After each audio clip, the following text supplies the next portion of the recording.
Share मार्केटमध्ये जर आपल्याला प्रॉफिट करायचं असेल, तर पूर्ण एक मेकॅनिझम आपल्याला बिल्ड करायला लागतं. ज्याच्यामध्ये असते टेक्निकल अनालिसिस, त्यामध्ये येते फंडामेंटल अनालिसिस, त्याच्यामध्ये येते मनी मॅनेजमेंट, त्याच्यामध्ये येते ट्रेडिंग सायकॉलॉजी, त्याच्यामध्ये येतं रिसर्च आणि इतर काही गोष्टी. ओके. जर ह्या कंपोनंट्स मधला एक जरी पार्ट मिसिंग जरी असेल ना मित्रांनो, तर आपल्याला प्रॉफिट बनवण्याचे चान्सेस खूपच कमी असतात. आणि त्यामधले मेनली म्हणजे ट्रेडिंग सायकॉलॉजी आणि मनी मॅनेजमेंट. मित्रांनो, या व्हिडिओमध्ये माझं स्पेसिफिक फोकस असणार आहे, जे बरेचसे लोक मिस करतात आणि मी पण इनिशियली मिस करायचो. पण जेव्हापासून ही गोष्ट रेक्टिफाय केली आहे, तेव्हापासून माझा जो ग्राफ जो आहे एका प्रॉपर दिशेने चालायला लागलेला आहे. ऑलराईट. पण एनिवेज मित्रांनो, ह्या सगळ्या गोष्टी डिस्कस करायच्या आधी महत्वाचं म्हणजे आपल्याला काय ती ऍक्शन घ्यायची हे मी तुम्हाला एक्सप्लेन करायच्या आधी मी तुम्हाला पहिले माझं इंट्रोडक्शन करून घेतो. जय हिंद मित्रांनो, मी आहे महेश पाटील, शेअर मार्केट मधला एक ट्रेडर आणि इन्व्हेस्टर. जर तुम्हाला शेअर मार्केट माझ्याकडे शिकायचं असेल तर व्हिडिओच्या डिस्क्रिप्शन सेक्शन मध्ये लिंक दिलेलं आहे. या लिंक मध्ये क्लिक करून तुमचं नाव, मोबाईल नंबर, ईमेल ऍड्रेस या तिन्ही गोष्टी मी व्हॉट्सअपवर पाठवायची 24 वेळ तुम्हाला रिप्लाय करतील. ऑफर काय दिली आहे ती पण नीट डिस्क्रिप्शन मध्ये वाचून घ्या. नंतर या लिंक मध्ये क्लिक करून जॉईन करा. लक्षात ठेवा, माझे कुठलेही पेड कोर्सेस मी चालवत नाही. मी कोणालाही पेड टिप्स देत नाही. मी कसल्याही प्रकारचे पोर्टफोलिओ सर्व्हिसेस चालवत नाही. सो कृपया करून माझ्या नावाने तरी कोणाला तुम्ही पैसे देऊच नका. आणि जर दिले तर समजा मी नव्हे, तुमच्यावर स्कॅम झालाय. ऑलराईट. तर चला आपण व्हिडिओची सुरुवात करूया. वेबिनार सीरीज ज्यांना जॉईन करायचं असेल, एक मात्र गोष्टी चालू होतं, लिंक डिस्क्रिप्शन मध्ये दिलेली आहे. ह्या बॅचेस दर 15 दिवसाला सुरू होतात. सो मित्रांनो, बँक अकाउंट.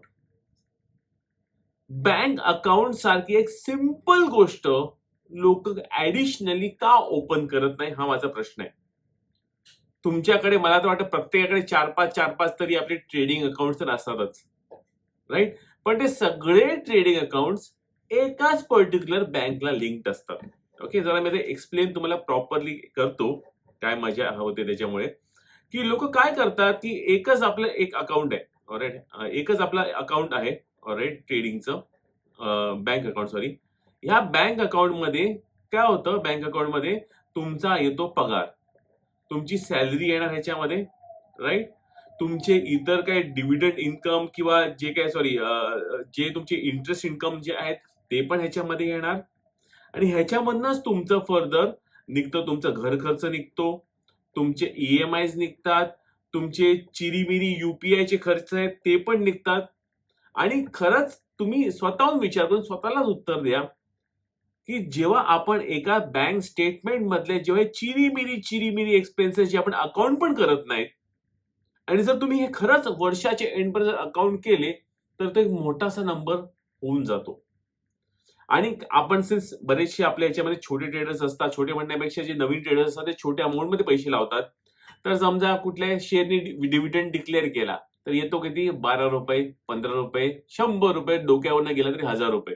जर प्युअर डिव्हिडंड मध्ये स्टॉक मध्ये टाकला असेल कोणी मोठासा पैसा तर. मग ते ₹1000, 1500, ₹150, ₹200 कुठे जातात काय आपल्याला कळत नाही. आणि आपण ओव्हरऑल म्हणतो की काय यार, शेअर मार्केट मध्ये मला काही पैसाच बनत नाही, काही इंटरेस्टेड नाही. ओके. पण सायकॉलॉजिकली आपण असा का विचार करत नाही, की समजा जर मी हे सगळे पैसे, ओके, एका वेगळ्या अकाउंट मध्ये घ्यायला लागलो, प्युअरली माझ्याकडे फक्त त्या अकाउंट मध्ये तोच पैसा येईल, आणि त्याचा जर ओव्हरऑल तुम्ही मंथ एंडला जर बॅलन्स बघायला लागलात, की बाबा ह्या महिन्यामध्ये ओव्हरऑल माझं इन्कम ₹3000 झाला, या नेक्स्ट महिन्यामध्ये ओव्हरऑल माझं इन्कम ₹3200 झाला, 6 महिन्यांनी माझा इन्कम याच्यामध्ये ₹5000 व्हायला लागतोय, तर छान वाटेल की नाही? भले तुमचा पगार 50,000 असेल किंवा तुमचं 1,00,000 असेल, भले ती अमाउंट तुमच्यासाठी ती छोटीशी असेल, पण तो वाढणारा ग्राफ, ओके, जो बँक स्टेटमेंट मधला ग्राफ जर तुम्ही तो स्पॉट केला, की जानेवारीमध्ये एवढं, फेब्रुवारीमध्ये एवढं, मार्चमध्ये एवढं, and so on so on, तो ग्राफ बघून जी मोटिवेशन भेटते सुरुवातीला, ती खूप महत्वाची आहे.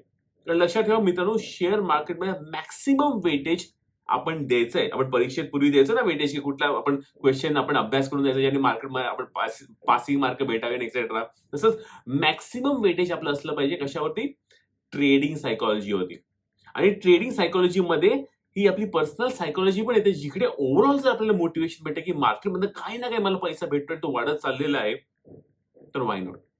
सो इन दिस केस माझं सजेशन स्ट्रिक्टली प्रत्येकाला हेच राहील, की जर एक separate trading account, bank account, separate bank account नसेल, 2 बँक अकाउंट तर असलीच पाहिजे.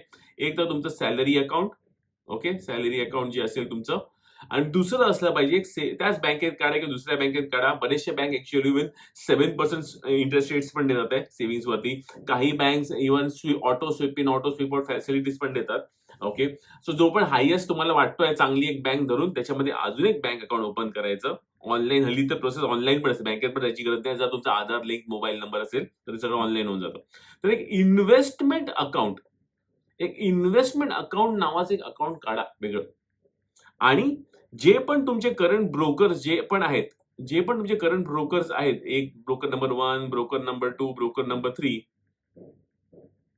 हे सगळे ह्या एक्झिस्टिंग म्हणजे सॅलरी अकाउंटला लिंक आहेत, त्यांना लिंक त्यांचं मूव्ह करा, या नवीन इन्व्हेस्टमेंट बँक अकाउंटला लिंक करा. सो जेव्हा पण तुमची सॅलरी येईल अकाउंटमध्ये, त्या सॅलरी मधला जो पण फिक्स तुम्ही ठरवलाय की पीएफ ची एवढा इक्विव्हॅलंट अमाऊंट किंवा XYZ अमाऊंट मी मार्केटमध्ये टाकणार आहे, ती अमाऊंट जाणार सरळ मार्केटच्या या इन्व्हेस्टमेंट अकाउंटमध्ये. राईट. सो अगेन ह्याच्यामुळे काय होतं की एक इन्व्हेस्टमेंट अकाउंटचं रिस्क कॅपिटल ज्याला आपण म्हणतो, रिस्क कॅपिटल तुम्ही ह्या अकाउंटमध्ये मूव्ह करायचं. आणि ह्याच्यानंतर सिम्पली जो पण तुमच्या ब्रोकरमध्ये तुम्हाला मूव्ह करायचा त्या ब्रोकरकडे तुम्ही मूव्ह करा. ह्याच्याने काय होणार, ज्या पण ब्रोकरकडे तुमचे शेअर्स पडलेले आहेत, पहिली गोष्ट तर तुमची 4 आणे 8 आणे 10 रुपये 50 रुपये 100 रुपये. ओके, थेंबा थेंबाने सागर होतो, लक्षात ठेवा. ते सागरची पुढची गोष्ट पण सायकोलॉजी वाढते थेंबा थेंबानी. ती सायकोलॉजी वाढत जाणार, कारण सगळे हे ब्रोकरचे जे पण लिंक हा बँक अकाउंट असल्यामुळे सगळ्यांचे डिव्हिडंड जे आहेत या अकाउंटला येणार. मी तर ह्याच्या पुढे एक पाऊल पुढे जाऊन सांगतो की एक ह्याच्यामध्ये इव्हन ह्या अकाउंटमध्ये तुम्ही तुमचे इतर म्युच्युअल फंडचे इन्व्हेस्टमेंट्स, ह्याच अकाउंटमध्ये तुमचे इतर एफडीचे इन्व्हेस्टमेंट्स टाका. जेणेकरून काय होणार की ह्या अकाउंटमध्ये डिव्हिडंड इन्कम तर येतोच आहे, पण एफडीचा पण इंटरेस्ट इन्कम येण्याला लागणार. ह्याच्यामध्ये तुमचा म्युच्युअल फंडचे पण जर काय असेल त्या गोष्टी रिलेटेड गोष्टी जर असतील तुमचे सिप्स आणि जे पण ते पण व्यवस्थितपणे जायला लागणार. सो ह्या अकाउंट जो ऍक्च्युअली सॅलरी अकाउंट जो एक्सपेन्स अकाउंट आपण म्हणू शकतो, ते एक्सपेन्स अकाउंट मधनं एक आपल्या इन्व्हेस्टमेंट अकाउंट मध्ये पैसा टाकल्यावरती ही एक वेगळी कंपनी तुमची निर्माण झालेली आहे. आणि अकाउंटिंगच्या वरती तुम्हाला बऱ्याच गोष्टी होणार. ऍडिशनल अजून एक महत्वाचं इम्पॉर्टन्स त्याच्यामध्ये शेवटी सांगून टाकतो. जो FU मनी जर मी तुम्हाला कॉन्सेप्ट सांगितलेला होता की आपल्याला फायनान्शियल फ्रीडम जर अचीव्ह करायचं असेल आणि कोणाचं काय ऐकून घ्यायचं नसेल, तर इन दॅट केस आपल्याला असा पैसा निर्माण करायचा जो स्वतःहून टेक केअर करतोय आपली. त्यासाठी ऍज ऑफ नाउ इमिजिएट तर होणार नाही, पण क्रेडिट डेबिट जे आपण नॉर्मली चालवतो, राईट, क्रेडिट आणि डेबिट जे आपण चालवतो, राईट. याच्यामध्ये डेबिट म्हणजे आपण जे पण सध्या आपले एक्सपेन्सेस आले, गॅसचा बाटला, लाईटीचं बिल, नंतर पाण्याचं बिल, आपल्या म्युन्सिपाल्टीचं बिल, नंतर मुलांचा खर्च, ग्रोसरीज एक्सेट्रा, हे दर महिन्याचं जे पण होतं आपल्याला टेलिफोन बिल, मोबाईल बिल, हे इकडे मेन्शन करायचं. ओके, नंतर क्रेडिट मध्ये आपण मेन्शन करणार की या महिन्यामध्ये मला टोटल इन्कम किती आलं ह्या अकाउंट मध्ये. सिम्पली वन सिंगल लाईन असेल किंवा तुम्ही मल्टिपल लाईन्स पण सगळे टाटाचा डिव्हिडंड आला, अंबानीचा डिव्हिडंड आला, अडानीचा डिव्हिडंड आला, सो ते पण तसं मेन्शन करू शकतात. पण ऍटलीस्ट येऊन वन लाईन मध्ये जर मेन्शन केलं की मला मार्च महिन्यामध्ये एवढा पैसा ह्या अकाउंट मध्ये आला. ऑफकोर्स इनिशियलीला तुमचे लॉसेस म्हणजे डेफिसिटच असणार आहे, कारण जो तुमचा खर्च सध्या असणार आहे तो ह्याला मॅच होत नसणार आहे क्रेडिटला. पण at some point of time तुमचा हा क्रेडिट इन्कम, ओके, इथे जेवढा इन्कम क्रेडिट होत आहे इकडनं, हा एवढा मोठा असेल की ह्याच्या समोरचे खर्च तुमचे काहीच नसणार आहेत. आणि तेव्हा तुम्ही म्हणू शकता येस, मी आजच्या तारखेला फायनान्शियली फ्री झालेलो आहे. पण हे सगळ्या गोष्टी करायला मित्रांनो एक प्रॉपर अकाउंटिंग प्रोसिजर करणं गरजेचं आहे. एक स्वतःला मोटिवेशनच्या हिशोबाने एक स्पेसिफिक वेगळे इन्व्हेस्टमेंट अकाउंट असणं गरजेचं आहे.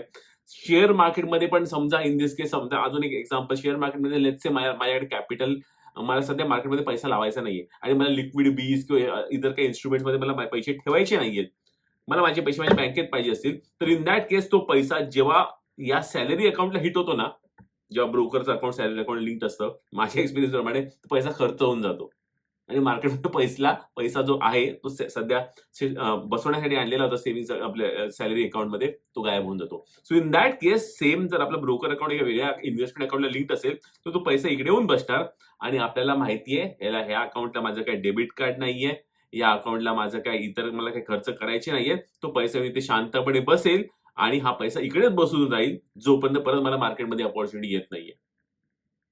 सो अशा प्रकारे मित्रांनो सेव्हिंग्स अकाउंट आणि किंवा सॅलरी अकाउंट आणि तुमचं एक इन्व्हेस्टमेंट अकाउंट हे वेगळं असणं गरजेचंच आहे. ऑलराईट. सेम बँकेत 2 अकाउंट्स ओपन करा, वेगळ्या बँकेत अकाउंट ओपन करा, ते तुमच्यावरती मी सोडून देतो. पण ह्या शिस्तबद्ध पद्धतीने प्रत्येक मराठी माणसाने पाऊल उचललं पाहिजे फायनान्शियल ह्याच्याकडे. काही-काही लोकं म्हणतील मल्टिपल अकाउंट्स पण केली इन्व्हेस्टमेंट चालतील का? एक स्पेसिफिक शेअर ट्रेडिंगचं अकाउंट लिंक्ड आहे, ते एक ठेवतो. एफ-डीसाठी वेगळं ठेवतो. तसं काही कॉम्प्लिकेशन आपल्याला करायचं तर करू शकतात. पण पॉइंट काय, इन्व्हेस्टमेंट अकाउंट्स वेगळेच असले पाहिजे. ते आपले एक्सपेन्स अकाउंट्सशी रिलेटेड नसले पाहिजे. जेणेकरून आपल्याला ओव्हरऑल व्हिज्युअलायझेशन आणि आजच्या तारखेचे बँक अकाउंटचे सॉफ्टवेअर्स पण छान असतात, जे आपल्याला दाखवतात पण की बा आपलं ओव्हरऑल ग्रोथ कसं चाललं आणि एक्सेट्रा अकाउंटमध्ये किती पैसे आहेत. ते बघूनही मजा येते. कारण शेवटी कसं आहे, की हा पूर्णचा पूर्ण बिझनेस सायकॉलॉजी बेस्ड आहे. जर आपल्याला आपली ही इन्कमिंगची ग्रोथ जर दिसत असेल रेग्युलर बेसिसवरती, आपल्याला अजून मोटिव्हेट होतो मार्केटमध्ये अजून पैसा टाकायला. आणि आपल्याला माहिती आहे, की माझ्या सेव्हिंग्ज किंवा खर्चाच्या अकाउंटमध्ये पैसाच नाहीये, तर फालतूचे खर्च पण आपण करणार नाही. जो शेअरचा पैसा आहे, रिस्क कॅपिटल आहे, तो एक्सपेन्स कॅपिटल बनणार नाही आणि एक्सपेन्स कॅपिटल आहे, तो रिस्क कॅपिटल बनणार नाही. कारण तुम्ही ऑलरेडी क्लासिफाय करत आहे कोण काय आहे, अशा प्रकारे सिस्टमने. मित्रांनो, व्हिडिओ कसा वाटला डेफिनेटली कमेंट सेक्शनला जरूर टाका. मित्रांनो, परत लक्षात ठेवा, हे काही महत्त्वाच्या गोष्टी आहेत, जे बरेचसे लोकं तुम्हाला शिकवत नाही. हे मी पर्सनली फॉलो करतो. कारण हे असं शिस्तबद्ध पद्धतीने जर काम केलं, तर प्रत्येक मराठी माणूस कुठल्याही फील्डमध्ये, नुसतं शेअर मार्केट नाही, कुठल्याही फील्डमध्ये तो सक्सेस अचीव्ह करू शकतो. जय हिंद, जय महाराष्ट्र.